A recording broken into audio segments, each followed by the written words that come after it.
If the sum of first p terms of an AP is the same as the sum of its first q term, then so that the sum of its first p plus q term is 0. अगर AP का प्रथम p पदों का योग जो है और प्रथम q पदों का योग समान है तो साबित करें कि उसके p प्लस q टर्म का योग 0 हो। तो solution, let the first term equal to a and common difference equal to d according to question sp equal to sq। sp का फार्मूला p/2 और ब्रैकेट के अंदर 2a plus p minus 1 into D और q/2 और 2a plus q minus 1 into D p/2 और यहाँ 2a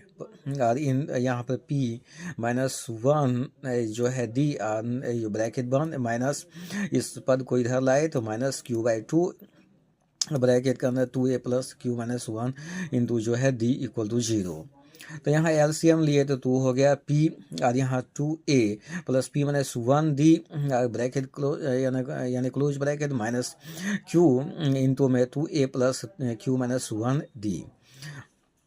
इस प्रकार ये भी ब्रैकेट क्लोज है बाई 2 है 2 से मल्टीप्लाई हुआ था 0 हुआ तो ये बच गया p इंटू में जो है 2a प्लस और ब्रैकेट के अंदर p माइनस 1 इंटू जो है d q और इसी तरह जो है यहाँ ब्रैकेट के अंदर 2a प्लस स्मॉल ब्रैकेट के अंदर q माइनस 1 और फिर into d equal to 0। p से मल्टीप्लाई करने पर 2ap और यहाँ से pd से यानी p और d pd स्क्वायर और pd से गुना करने पर माइनस pd। इसी ढंग से q से तो माइनस 2aq हो गया और माइनस q से इसके d के साथ तो माइनस qd से मल्टीप्लाई करना है माइनस q स्क्वायर d और यहाँ माइनस से गुना पर प्लस हो गया यानी माइनस जो यहाँ से हो गया प्लस qd इक्वल टू 0। अब सभी पद को एक समान सजाते अरेंज करते 2ap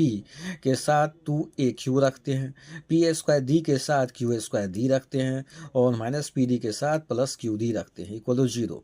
इसमें फर्स्ट टर्म में जो है 2a कॉमन लेते हैं दोनों टर्म में तो p माइनस q बचता है, फिर सेकंड में d लेते हैं तो p square minus q square और थर्ड में माइनस d लेते हैं तो p माइनस q बचता है इक्वल टू 0। यानी फर्स्ट टर्म में 2a लिए तो इसके कॉमन बचा p माइनस q और प्लस d लिए सेकेंड में तो p square minus q square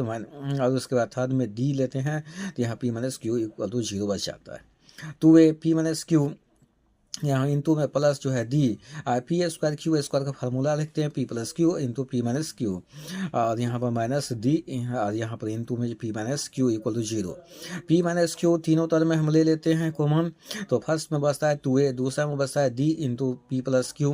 और थर्ड में बचता है minus d equal to 0। p minus q 2a और यहाँ पर जो है d से मल्टीप्लाई किए pd और p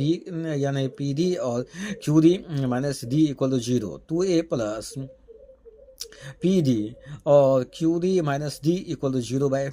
बाय जो है p माइनस q तो 2a plus pd plus qd minus d equal to 0। अब इस टर्म में देखते हैं 2a और इसमें d कॉमन लेते हैं तो बच जाता है p प्लस q माइनस 1 तो 2a और इसमें कॉमन d लेने पर p प्लस क्यू और माइनस 1 बच गया तो d इक्वल टू 0। तो इस प्रकार इस टर्म का मान 0 हुआ तो अब नाम निकालते हैं एस p प्लस क्यू यानी sum of p plus q term तो यहाँ p plus q by 2 into में 2a plus p plus q minus 1 into d तो यहाँ से यहाँ तक का मान 0 है तो इसलिए 0 मान पुट करते हैं p plus q by 2 multiply 0 equal to 0। तो यही प्रूव करना था इसके सम का मान जो है 0 होता है। इस प्रकार ये प्रूव्ड हो गया। Thanks for watch, likes and subscribe my channel.